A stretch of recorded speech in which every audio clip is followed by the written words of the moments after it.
2014 سے جو ہے احتساب شروع کیا جائے. تو یہ پھر بڑھتی جو ہے نا، میں نے اس کے اوپر کہا، میں نے کہا جی اگر یہی احتساب کرنا ہے تو جن لوگوں نے آرٹیکل 6 پہ بات ہو رہی تھی نا، عمر ایوب صاحب نے آرٹیکل 6 کی بات کی تھی، کوئی لگنا چاہیے، فلاں پہ لگنا چاہیے، فلاں پہ لگنا چاہیے، فلاں پہ لگنا. تو میں نے کہا جی اس کا سب سے پہلے اطلاق جو ہے نا وہ ایوب خان پہ ہونا چاہیے. دروازہ جو اس ملک میں ملٹری ڈکٹیٹرشپ کا یا ملٹری انٹرونشن کا یا کانسٹیٹیوشن کی ایبروگیشن کا جو ہے نا وہ کھولا تھا ایوب خان نے. 10-11 سال اس نے حکومت کی اور پھر جاتی دفعہ ایک اور ملٹری ڈکٹیٹر کے حوالے کر کے گیا. 1962 کا کانسٹیٹیوشن اگر جاری اور ساری رہتا، عبد الجبار جو سپیکر تھے بنگالی، ان کے حوالے ہوتی، ہو سکتا ہے پاکستان بھی نہ ٹوٹتا. جی ہی انشورڈ، اس نے یہ بالکل انشور کیا کہ جو اس کا اوریجنل پروگرام تھا مشرقی پاکستان کو علیحدہ کرنے کے لیے، جس کے لیے تاریخ کا حصہ ہے، آپ نے بھی اس کے اوپر لکھا ہوا ہے کہ جی وہ مذاکرات ہوتے رہے کہ یہ جب بنگالیوں سے جان چھڑاؤ، یہ اس کی ایک اختراع تھی ذہن کی.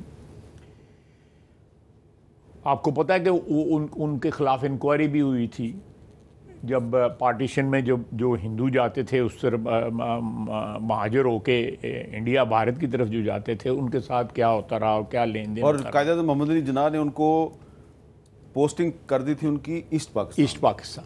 پہلے انکوائری ہوئی، بلکہ انکوائری میں جو ہے جنرل موسیٰ بھی شامل تھے. انہوں نے فیوریبل انکوائری کے چکر میں کسی نے ان کو پوچھا کہ تم سی این سی کس طرح بن گئے؟ انہوں نے کہا میں سی این سی اس دن بنا تھا جس دن ہم نے فیوریبل رپورٹ لکھی تھی کہ ایوب خان کے بارے میں اس دن سی این سی بن گیا تھا. یہ بھی ہماری تاریخ کا حصہ ہے. تو میں آپ کے ساتھ بالکل اگری کرتا ہوں کہ کانسٹیٹیوشن کی ایبروگیشن جو ہے، اگر اس کے اوپر کوئی سلسلہ ہم نے کرنا ہے تو چاروں کے چاروں ڈکٹیٹر ہونے چاہیے. عمر ایوب صاحب کا موقف ہے کہ پہلا مارشل لا دراصل سکندر مرزا نے لگایا تھا، ایوب خان نے نہیں لگایا تھا.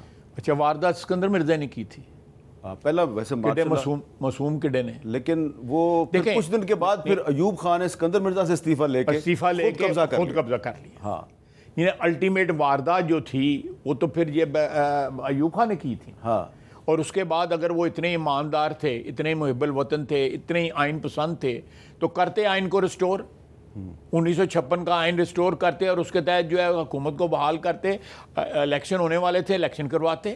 اب اس کے بعد 11 سال چمبڑ کے بیٹھے رہنے اور سارا نال ٹبر لوٹ مار کرتا رہے گا. یہ میں آپ سے بعد میں سوال کرتا ہوں، لیکن ابھی ایک جو سوال فوری طور پہ میرے ذہن میں آ رہا ہے وہ یہ ہے کہ چلیں آپ عمر ایوب پہ تو غصہ دکھا رہے ہیں کہ وہ پہلے فوجی ڈکٹیٹر ایوب خان کا پوتا ہے، لیکن جنرل ضیاء الحق نے بھی 11 سال پاکستان پہ حکومت کی. ان کا جو برخوردار ہے اعجاز الحق، وہ آپ کے ساتھ قومی اسمبلی میں بیٹھا ہوا ہے اور حکومت کا اتحادی ہے، اور تھوڑے دن پہلے جو کیبنٹ کی میٹنگ تھی اس میں اسپیشل انوائٹی کے طور پہ بیٹھا ہوا تھا.